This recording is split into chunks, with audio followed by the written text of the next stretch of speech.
bénissons le Seigneur pour la présence de chacun de nous.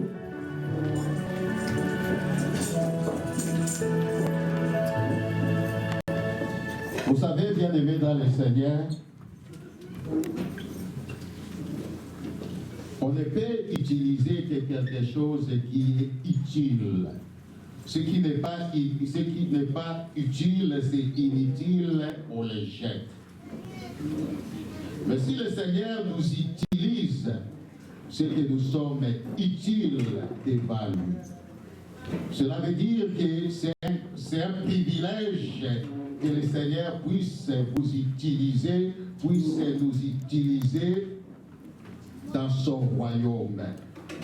Réjouissons-nous de cela que le Seigneur utilise chacun de nous parce qu'il nous trouve encore utile. Alléluia.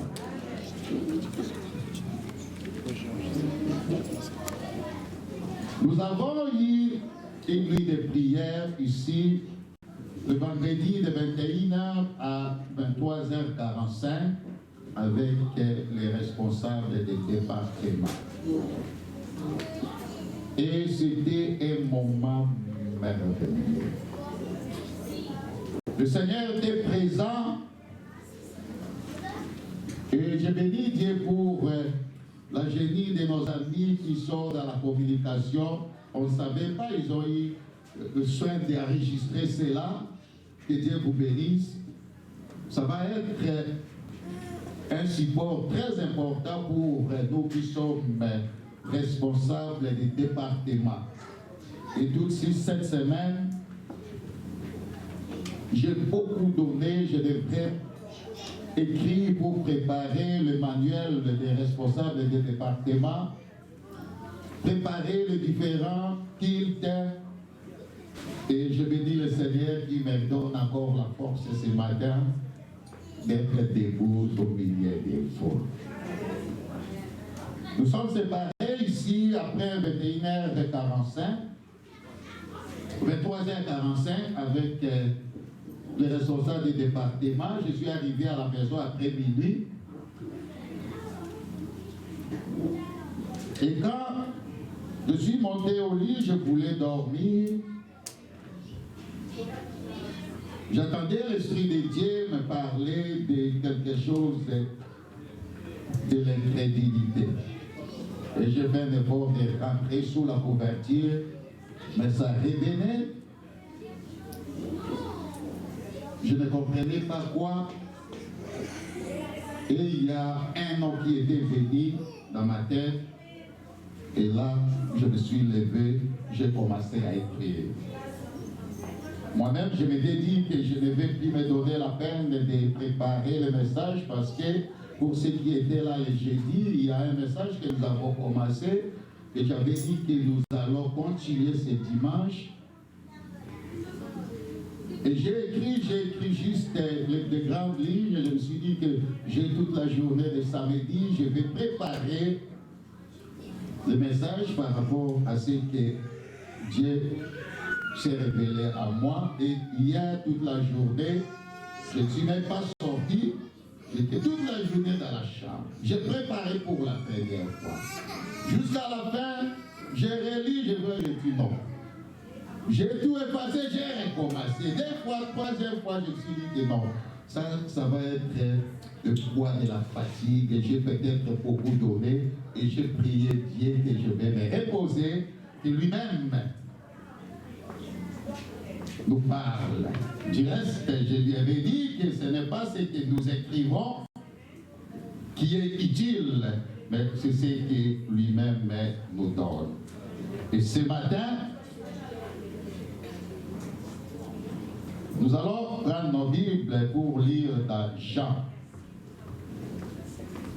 Le Seigneur lui-même va nous parler ce qu'il a préparé pour nous, il va nous le donner. Jean chapitre 20. Nous allons lire à partir du verset 25 jusqu'au verset 29. Jean chapitre 20, verset 25 à 29. Et si nous avons trouvé, nous allons juste nous lever pour lire ce passage, après quoi nous allons nous rasseoir. Je lis au nom de Jésus. Les autres disciples lui dirent donc, nous avons vu le Seigneur. Mais il leur dit, je ne vois pas.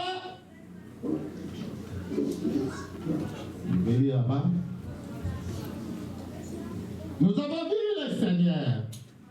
Mais il leur dit, si je ne vois pas dans ses mains la marque de clous, et si je ne mets mon doigt dans la marque de clous, et si je ne mets ma main dans son côté, je ne croirai point.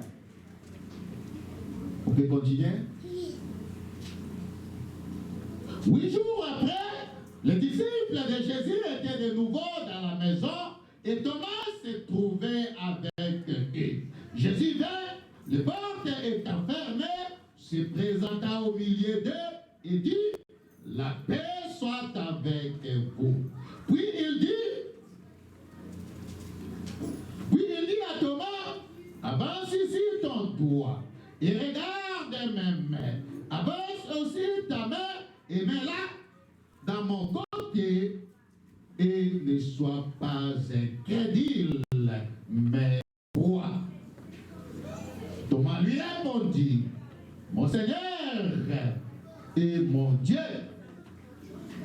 Jésus lui dit, parce que tu m'as vu, tu as cru.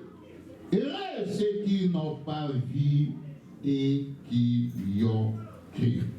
Parole de Dieu. Merci, nous pouvons nous asseoir.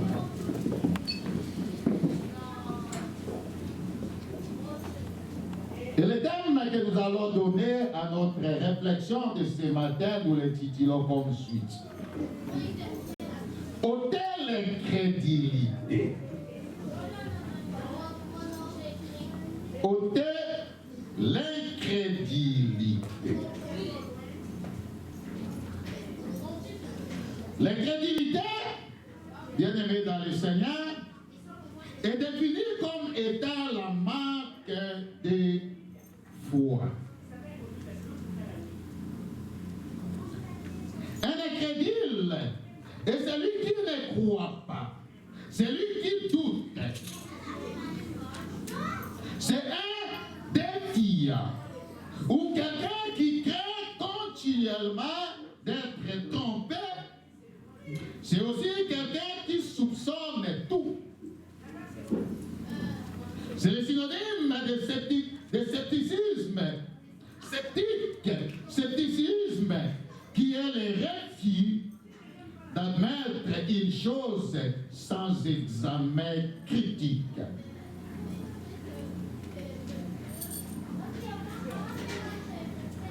Et dans notre passage de ce matin, le Seigneur demande à Thomas d'abandonner l'incrédulité au profit de la foi. Il lui dit, ne sois pas incrédule, crois.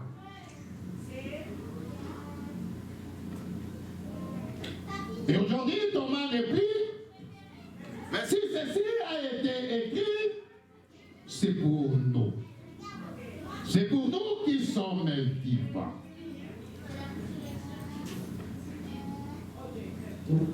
Et ici, bien aimé dans le Seigneur, aujourd'hui, le Seigneur ne s'adresse pas aux païens, mais il s'adresse à nous qui sommes croyants, qui sommes chrétiens. Il s'adresse spécialement à nous. Pourquoi ceci? C'est parce que certainement le Seigneur aurait vu dans le cœur de son peuple, des chrétiens de cette génération, que nous sommes, qu'il y a de l'incrédulité. Quand bien même que nous prions, quand bien même nous demandons, mais il trouve en nous l'incrédulité. Alléluia.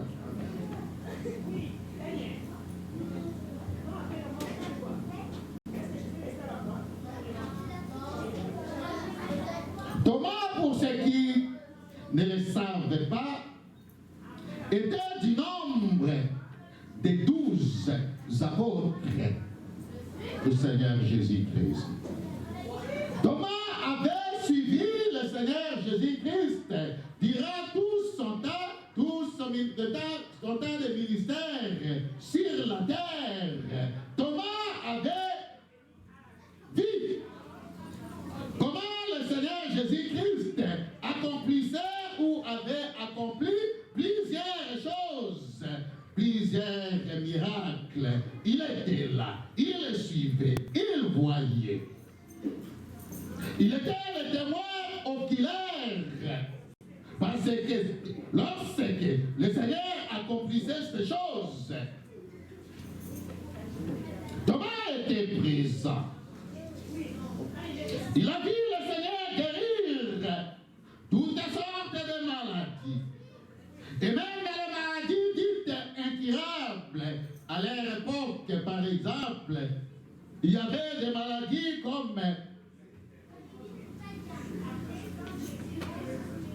la maladie de lèpre qui était incurable parce qu'on mettait même le lépreux hors de la ville parce qu'on estimait que c'était incurable. Et Thomas avait vu comment le Seigneur ne craignait pas toucher ces hommes-là et il les guérissait. Il a vu comment le Seigneur avait fait marcher le paralytique. Il était présent, il avait vu. Et même Thomas était le témoin oculaire. Il a vu comment le Seigneur Jésus-Christ a ressuscité les morts. Il était là présent, il l'avait vu. Il avait sans doute connaissance que le Seigneur avait autorité. Le Seigneur avait pouvoir sur la mort parce que lui seul pouvait ressusciter les morts. Et Thomas était là lorsque le Seigneur leur disait qu'il va mourir, mais au 3e jour, il sera ressuscité. Il a écouté. Mais voici, bien-aimés dans le Seigneur, c'est Thomas qui parle, c'est ce que nous venons de dire. La Bible dit ceci. Si vous montez un peu plus haut avec la lecture, au soir du 1er jour de la résurrection, le Seigneur Jésus-Christ vint se présenter au milieu d'eux, alors qu'ils étaient tous enfermés. Pourquoi ils étaient enfermés? C'était par crainte. La Bible dit par crainte des Juifs. Ils étaient enfermés. Là, nous sommes au 3e jour, au soir du 3e jour, ou du jour où le Seigneur Jésus-Christ était ressuscité. Ils étaient ensemble. Et le Seigneur vint là où ils étaient. Après les avoir parlé, il leur donna toutes les preuves de sa résurrection. Il leur montra ses mains et son côté. Mais ce jour-là, Thomas n'était pas parmi ses disciples. Et voici ses condisciples, d'autres disciples, d'autres apôtres qui vont le voir pour lui dire que nous avons vu le Seigneur. Il dit jamais. Moi, jamais. Je ne croirai pas. Je dois moi-même voir. Et je dois non seulement voir, je dois mettre mes doigts. Je dois toucher son côté. C'est alors que je croirai. Quelle incrédulité. Ceci était difficile à comprendre. Parce que Thomas n'est pas quelqu'un qui est venu retomber de tout, mais c'est celui qui était parmi la ceinture la plus proche marche, il était parmi eux. Et c'est lui qui dit, je ne croirai point, dit-il, si je ne vois dans ses mains la marque des clous, et si je ne mets mon doigt dans la marque des clous, et si je ne mets ma main dans son côté.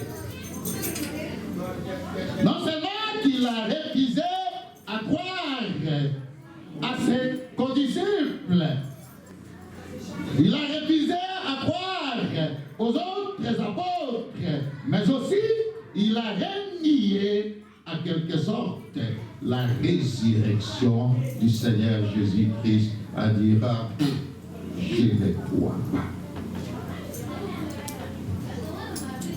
Alléluia. Lorsque l'on parle de l'incrédulité, bien-aimé dans le Seigneur, on retrouve plus des incrédules parmi les enfants de Dieu. C'est ce qui est dommage, bien sûr. C'est ce qui est dommage. Rappelez-vous même de la marche des enfants d'Israël pour la terre promise, combien n'étaient pas incrédules.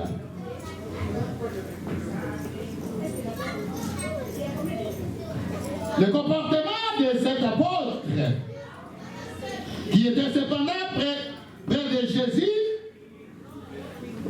qui était en train d'être nourri à la source, nous montre jusqu'à quel point l'homme peut être incrédule.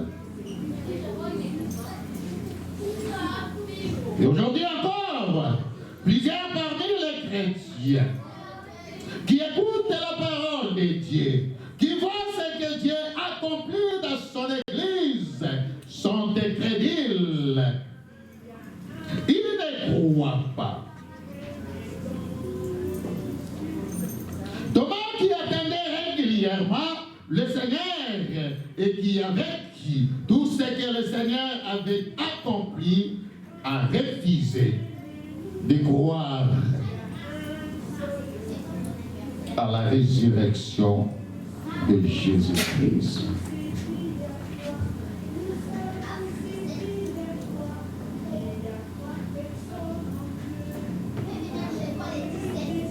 Plusieurs encore aujourd'hui disent, comme Thomas avait dit, je ne croirai point si Dieu ne se révèle pas lui-même à moi. Ce que l'on dit là, je ne croirai point. Je ne croirai point si je ne vois de mes propres yeux.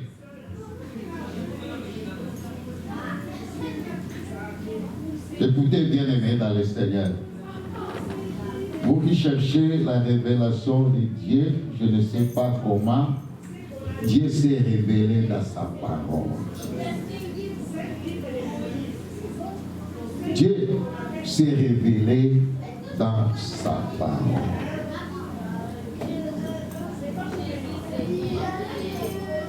Alléluia. Un jour, le Seigneur Jésus-Christ,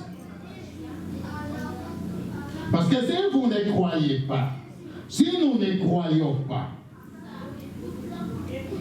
aux hommes que le Seigneur a établis, et qu'on attend que le Seigneur se révèle à nous de façon particulière, laissez-moi vous dire que même si il s'est présenté aujourd'hui pour se révéler à vous, je suis le Seigneur, tu vas douter, tu ne vas pas croire. Vraiment, Jésus veut dire comme ça, il peut se présenter comme ça. Est-ce que ce n'est pas un esprit? Un jour, je parlais avec des collègues, il y avait des pasteurs. Un pasteur qui avait prié pour quelqu'un, et Dieu l'a visité, la personne est guérie. Mais lui-même doute. Il dit, est-ce que c'est parce qu'on a prié ou bien parce que... il doute même lui-même. Il est incrédule.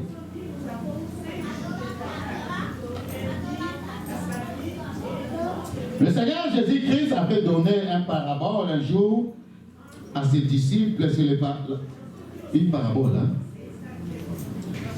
C'est la parabole du mauvais riche et du pauvre Lazare qui était dans le au-delà que nous connaissons.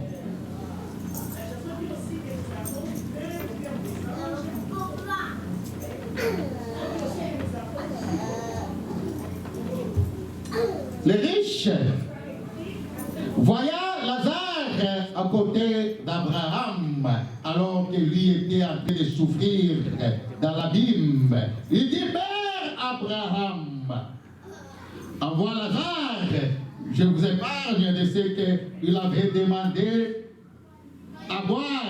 Mais écoutez pour ce qu'il a dit. Envoie Lazare dans la maison de mon père, car j'ai 5 frères qui les avertissent pour qu'ils n'aboutissent pas. Ici et aussi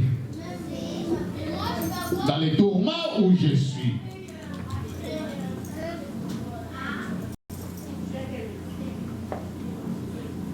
Ce texte, c'est dans Luc chapitre 16, verset 19, jusqu'au verset 31, si nous pouvons aller lire à la maison.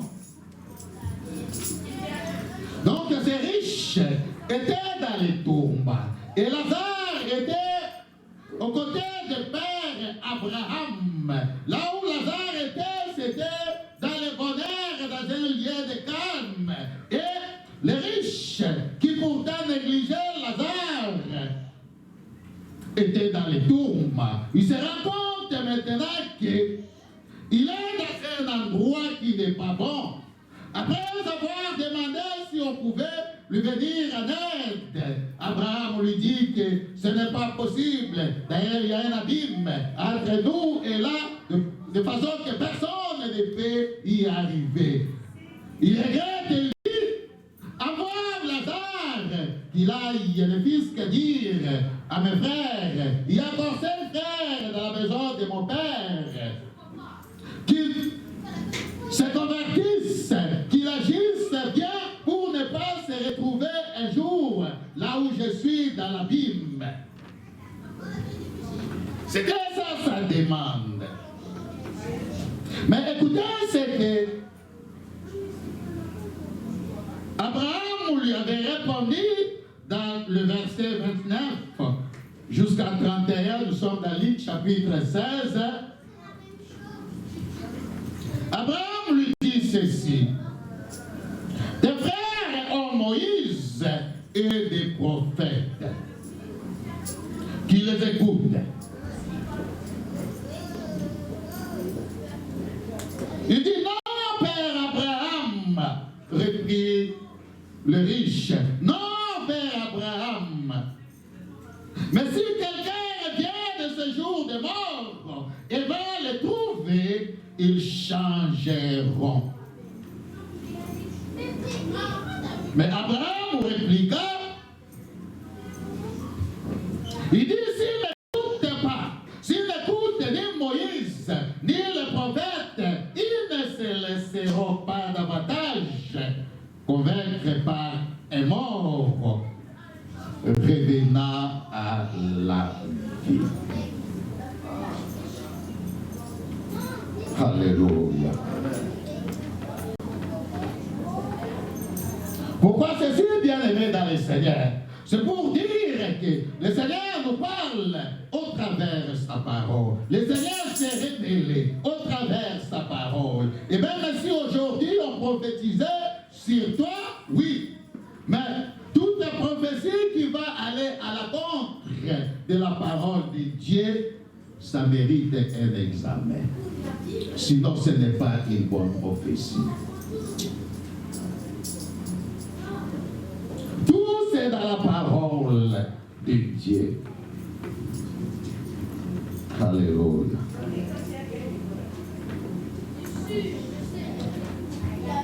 Il y a des principes où il y a le principe de Dieu qui sont contraires, qui sont différents principes de ce monde.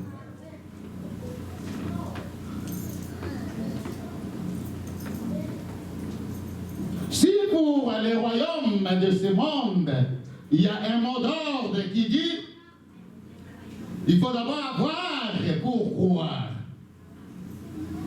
Mais sachez-le, bien-aimés dans le Seigneur, que dans le royaume des cieux, ce n'est pas le cas. Dans le royaume des cieux, c'est croire pour voir. Le monde doit d'abord voir pour croire. Mais devant notre Dieu, c'est croire pour voir. C'est juste le contraire. C'est ce que même le Seigneur Jésus-Christ avait dit à Marc dans Jean chapitre 12, verset 40. Ça, c'est le Seigneur qui dit à Marc. Il dit, ne t'ai-je pas dit que si tu crois, d'abord croire, si tu crois, tu verras la gloire de Dieu. Ce n'est pas que si tu vois la gloire de Dieu, tu crois. Ça, c'est le monde. C'est pourquoi les choses, les principes de ce monde ne sont pas identiques, nécessairement identiques aux principes de Dieu. Ce sont des royaumes différents. Des royaumes différents. Ceci, c'est pour dire à toute personne qui veut voir la gloire de Dieu, la main de Dieu, dans ce qu'il demande, la première des choses, il doit d'abord croire que Dieu peut l'accorder, Dieu peut le faire. Sinon, on peut prendre plusieurs jours de prière, on n'aura pas ce qu'on demande à Dieu. Pourquoi cela? Parce qu'on ne croit pas qu'il peut le faire. Alléluia. Amen.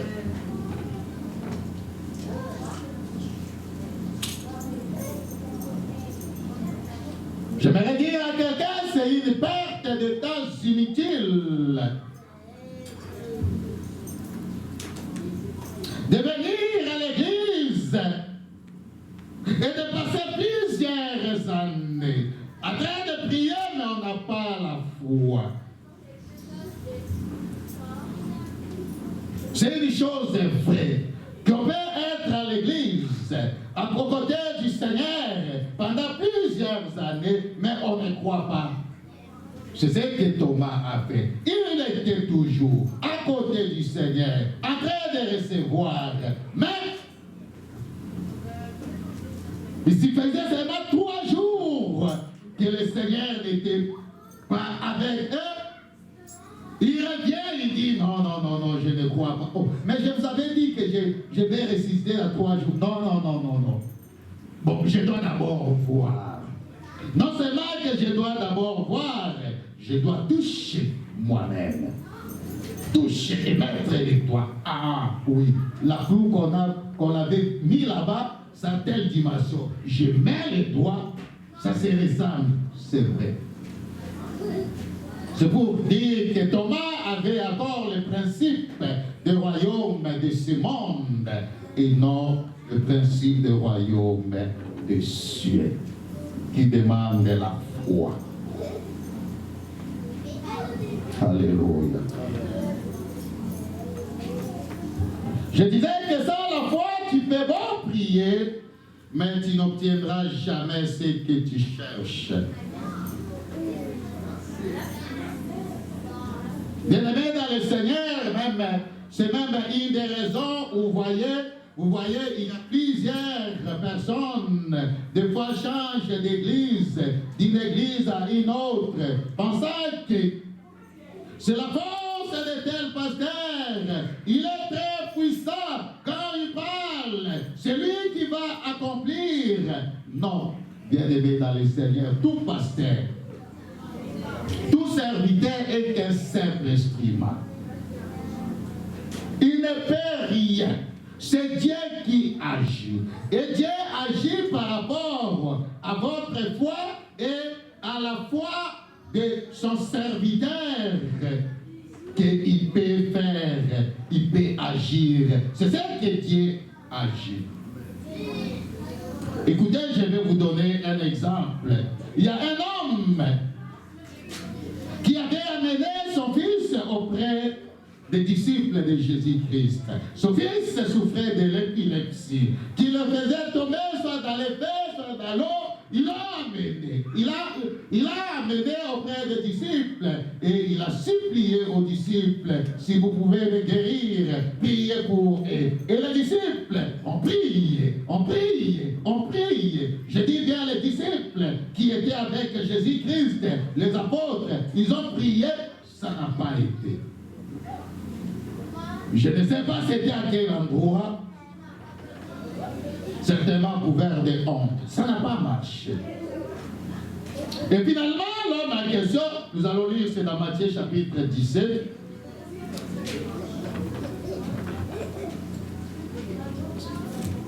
L'homme en question amène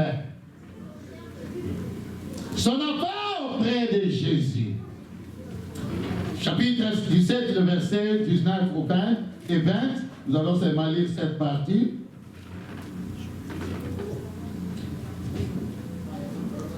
Quand il amène l'enfant au Seigneur Jésus-Christ, le Seigneur blâme ses esprits qui quittent sur les champs et l'enfant est guéri. Les disciples n'ont pas compris et ils sont venus après. Ils ont appelé le Seigneur du côté pour demander, mais pourquoi nous avons prié? Pourquoi cela n'est pas arrivé? Écoutez, Matthieu chapitre 17, verset 19 à 20. Alors les disciples s'approchèrent de Jésus et lui dirent en particulier, pourquoi n'avons-nous pas pu, pourquoi n'avons-nous pu chasser ces démons? Écoutez la réponse de Jésus, il dit, c'est à cause de votre incrédulité, votre manque de foi. Rien ne peut se faire si on ne croit pas. Ce n'est pas seulement une cérémonie, on impose les mains, non. C'est avoir confiance, c'est une dimension supérieure, être sûr que Dieu est capable, Dieu peut le faire. Et dans ce cas ici, il y a des choses. Le père de l'enfant avait la foi, mais les hommes, les disciples n'avaient pas la foi. Peut-être ils se sont dit que telle sorte ici qui jettent même dans l'eau, c'est difficile. Ils n'avaient pas la foi. Alors qu'ils ont oublié que le Seigneur, si vous continuez avec le lecture vers la fin, vous allez voir le Seigneur dit, écoutez, le Seigneur qui continue, il dit à votre incrédulité, leur dit Jésus. Au verset 20, il dit, je vous le dis en vérité, si vous aviez de la foi comme un grain de sénévé, vous diriez à cette montagne, transporte-toi d'ici là, et elle se transporterait. Rien ne vous serait impossible. Voyez-vous bien aimé dans le Seigneur. Lorsqu'on n'est pas sûr, il y a même certaines personnes qui, bien qu'elle a demandé à Dieu, mais il essaye, ou elle essaye elle-même d'aider Dieu à accomplir ce qu'elle a demandé à Dieu de l'accorder. Mais pourquoi alors tu as demandé si tu penses que toi-même tu peux trouver solution à cela? Seigneur, donne-moi le mari, un mari. Seigneur, tu as gêné. Et après des jours, vous la trouvez en train de forcer la main d'un homme. Peut-être que c'est même un homme marié ou qui est encore en difficulté avec son mari. Elle est en train de forcer. Non, crois à Dieu. Attends la réponse.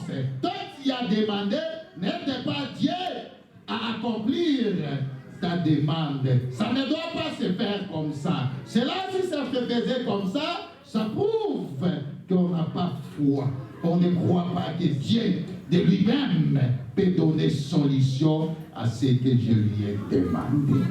Alléluia.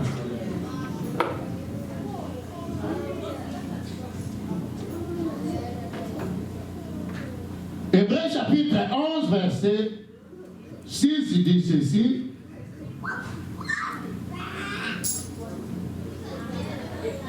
Or, sans la foi, il est impossible de lui être agréable. Tu ne peux pas être agréé auprès de Dieu si tu n'as pas la foi. C'est ce que cela veut dire. Sans la foi, la Bible dit même impossible. Pas qu'on va voir, impossible.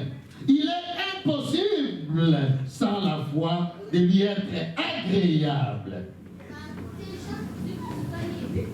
Il dit que car il faut que celui qui s'approche de Dieu croit que Dieu existe et qu'il est le rémunérateur. Celui qui paye tous ceux qui le cherchent. Alléluia. Amen. Je me rappelle l'affaire des pasteurs puissants ici. Il y a un collègue qui est venu me voir au travail. Il me dit, pasteur, comment? Parce que toi, tu es un pasteur puissant. Je n'ai pas compris. Non, je veux savoir si vraiment tu es puissant. Tu fais. Je lui ai posé la question, qu'est-ce que cela veut dire? Pourquoi c'est là? Pourquoi tu veux? Oh non, je vais te dire, dis-moi d'abord si tu es puissant. Oh. Je lui ai dit non, dis-moi pourquoi. Et il m'a dit que non, parce que j'ai des problèmes, j'aimerais que tu pries pour moi. Je ne dors pas, ça fait plusieurs années. Je ne fais que rêver des morts. Et quand j'ai compris comme ça, je suis avancé, je lui ai donné maintenant l'oreille. Et il a commencé à me détailler. Oh, il y a des choses. C'est alors que je lui ai répondu. Je lui ai dit, écoutez, je ne vais pas te tromper. Moi, je ne suis pas puissant. Je n'ai même pas cette puissance-là. Pour te dire que je l'ai, là, je t'ai trompé. Mais seulement, j'ai un Dieu qui est plus puissant que tes problèmes, que ce qui t'arrive, que ce qui te fait ôter le sommeil. Ce Dieu-là est capable, il est tout puissant. Il demande que tu croyes qu'il peut faire et lui va faire. Mais si tu t'attends à moi, je ne peux rien. Je ne suis pas puissant. Et gloire à Dieu pour cet homme. Après, il m'a demandé, je crois, quelques jours après, si je peux prier avec lui et pour lui. J'ai accepté. Et le jour où nous avons prié avec lui, il a dormi, il me dit qu'il n'a jamais pu dormir comme cela. C'était comme un bébé. Ça faisait plusieurs semaines. Il ne me parlait plus. Et après un temps, il retient, oh parce que j'ai rêvé encore. Les morts. Bon, vous savez, nous, ce n'est pas les débauchages. Moi, si quelqu'un me dit que j'ai pris quelque part, je sais que tu es dans les bons, tu continues. Mais si nous pouvons, tu as besoin de soutien pour la prière, on va le faire. Et j'ai prié encore pour lui. Et depuis lors, tous les jours, même si je suis fatigué, il n'aime jamais dormir sans que je prie pour lui. Et je lui ai dit que ce que nous devons faire, nous devons avoir un temps avec toi, non seulement de jeûner, tu dois encore confesser, et puis je dois venir prier dans ta maison. Et je vous dis, il y a des fois, on rentre ici après soit le culte ou bien l'intercession des voix. Des fois, je dois aller accompagner certaines personnes. Et je rentre, dès que j'entre, d'ailleurs, madame, c'est de la... il ne dort pas, il est là, il est en train d'attendre. Je lui dis non. Et directement, j'ai vu ce que David faisait auprès de Saïl. Lorsque Saïl était tourmenté par des esprits mauvais, la Bible dit que lorsque David venait, il jouait à la guitare et le roi était calme, il pouvait avoir le sommeil. Et je lui dis que si le Seigneur permet, on doit faire avec toi le séance. Non seulement gêner, prier, et puis tu dois passer par le temps de délivrance. Parce que jusque-là, c'est au téléphone qu'on le fait. Et mais j'aimerais que Dieu le touche de lui-même un jour, qu'il vienne témoigner ce que le Seigneur est en train de faire dans sa vie. Alléluia.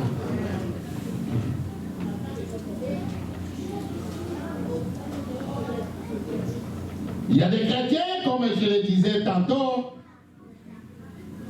qui demandent à Dieu quelque chose et qui veulent et même aider le Seigneur à accomplir. Cela n'est pas bon parce que ça prouve notre manque de foi. On ne croit pas que le Seigneur peut nous donner solution à ce que nous demandons. Alléluia. Et bien aimé dans le Seigneur, s'adressant à Thomas, le Seigneur accomplit avec un message qui est pour nous tous aujourd'hui, en disant ceci. Et ceux qui n'ont pas vu et qui y ont cru. Nous devons faire confiance à Dieu que ce que nous avons demandé, quand bien même que nous ne l'avons pas encore reçu, mais faisons comme si nous l'avons déjà reçu. Ce n'est pas difficile, ce n'est pas compliqué, mais il faut s'abandonner à Dieu comme un petit enfant.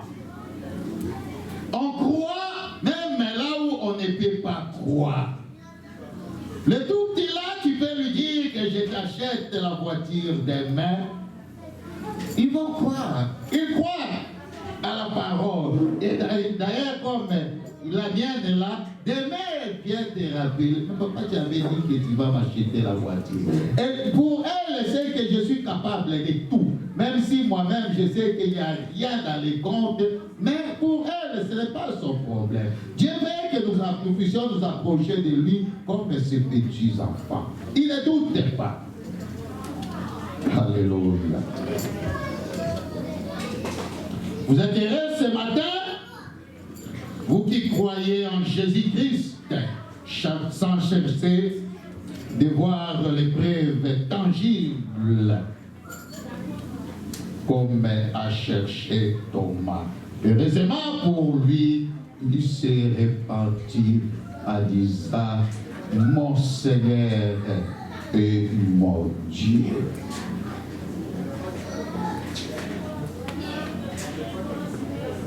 L'incrédulité peut nous faire manquer beaucoup de choses. J'aimerais aussi, je ne sais pas pourquoi ceci. J'espère que quelqu'un, même un serviteur, est devant en train de prêcher, mais dans ton cœur, tu ne le crois pas. Tu ne crois pas aux paroles qui sortent de sa bouche. Tu ne crois pas. Tu veux seulement que Dieu lui-même te parle, mais Dieu te parle déjà au travers de cette parole. Ça peut être un piège pour plusieurs, pour ne pas atteindre, pour recevoir ce qu'ils demandent à Dieu. Ne soyez pas incrédules, comme le Seigneur avait dit à Thomas. Ne sois pas incrédule, mais crois. Alléluia. Alors, nous allons demander à Dieu, parce que c'est Dieu lui-même qui peut nous donner la foi. Même la foi, bien aimée dans le Seigneur, pour avoir la foi, on doit demander à Dieu. Ça fait que tu peux voir que tu deviens de plus en plus réticent, incrédule, douter. Demande à Dieu de t'aider. Seigneur, je vais avoir de la foi. Et ça peut arriver à tout chrétien. Un temps qu'on est un peu douté, incrédule, ça c'est l'œuvre de l'ennemi. Il a plusieurs façons d'attaquer des trucs, mais c'est pas une doute en toi. Tu peux être là, même quand on parle. Ça c'est l'ennemi. Il a plusieurs façons. Et nous allons demander à Dieu de nous aider à ôter l'incrédulité, mais d'avoir la foi, de croire. Je vous dis qu'il y a plusieurs personnes qui ont des actions de grâce, qui ont des témoignages, même ici en Syrie. Nous étions en train de dire comment parvenir même le témoignage ou les actions de grâce par papier au niveau des secrétariats, comme ça on aura le temps de les lire de temps en temps, parce que le Seigneur est en train d'accomplir plusieurs. Il y a certains même qui me disent, écoutez, je dis oui, cela peut être bénéfique aussi pour les autres, de les écouter. Les actions de grâce, ce n'est pas seulement l'anniversaire, parce que nous avons l'habitude d'envoyer des actions de grâce seulement quand il y a l'anniversaire. Je remercie le Seigneur pour une année de plus. Mais parce que, pourquoi tu ne les remercies pas alors, c'est que tu visais vraiment un poste dans ton travail et tu as prié, le Seigneur t'a permis. Tu voulais avoir un autre emploi, tu as prié, le Seigneur t'a donné. Il y a quelqu'un qui était malade, tu as prié. Quelqu'un qui avait des difficultés. Tout ça, ce sont des actions de grâce. Ayons l'habitude de les écrire, on donne au secrétariat et on va les lire, parce qu'on n'a pas le temps de faire passer les gens devant pour commencer à témoigner, mais on va lire la sœur telle, le frère tel, remercie Dieu pour ceci. Et le Seigneur aime cela. Alors, nous allons incliner nos têtes pour demander à Dieu de ôter l'incrédulité sous toute sa forme dans nos cœurs. Que le Seigneur nous donne la foi, qu'il augmente notre foi, que nous ayons la foi qui ne doute à rien. C'est alors qu'il va agir dans nos vies. Alléluia. Seigneur, nous te disons merci pour ta parole. Certainement, il y a vu quelque chose dans le cœur de ton peuple que nous sommes. Et parce que tu nous aimes, tu ne veux pas que ceci puisse devenir un vice. Tu veux qu'on puisse la lever. Tu veux qu'on puisse ôter l'incrédulité et avoir la foi à toi, à ta parole. Car c'est ta parole, ce n'est pas la parole d'un homme.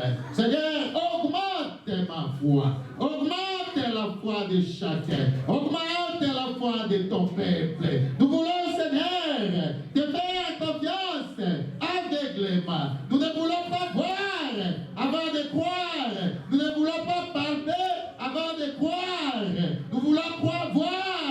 Nous voulons croire et voir après. Nous croyons à toi. Et en croyant à toi, Seigneur, nous verrons la gloire de Dieu. Car ta parole dit, si tu crois, tu verras la gloire de Dieu. Merci d'augmenter notre foi. Et merci, Seigneur, de chacun de nous. À toi la gloire. Au nom de Jésus-Christ que nous avons prié. Et nous disons Amen.